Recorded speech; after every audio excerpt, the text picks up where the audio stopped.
ನಾವು ಮೊನ್ನೆ ತಾನೇ ನಡೆದ 22/4/2025 ಕಾಶ್ಮೀರದಲ್ಲಿ ನಡೆದಿರುವಂತಹ ಪೈಶಾಚಿಕ ಕೃತ್ಯವನ್ನು ಅತ್ಯಂತ ಕಠಿಣವಾಗಿ ವಿರೋಧಿಸ್ತಾ ಇದ್ದೇವೆ.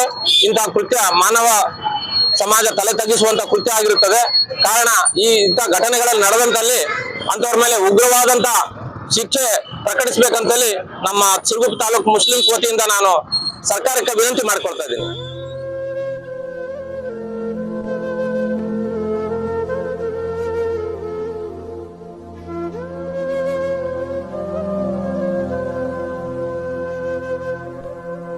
ನಡೆದಿರುವಂತಹ ಪೈಶಾಚಿಕ ಕೃತ್ಯವನ್ನು ಇಡೀ ಮುಸ್ಲಿಂ ತಾಲೂಕು ಸಮುದಾಯ ಖಂಡಿಸುತ್ತೆ. ಇದು ಬಹಳ ದುಃಖನೀಯ ಸಂಗತಿ.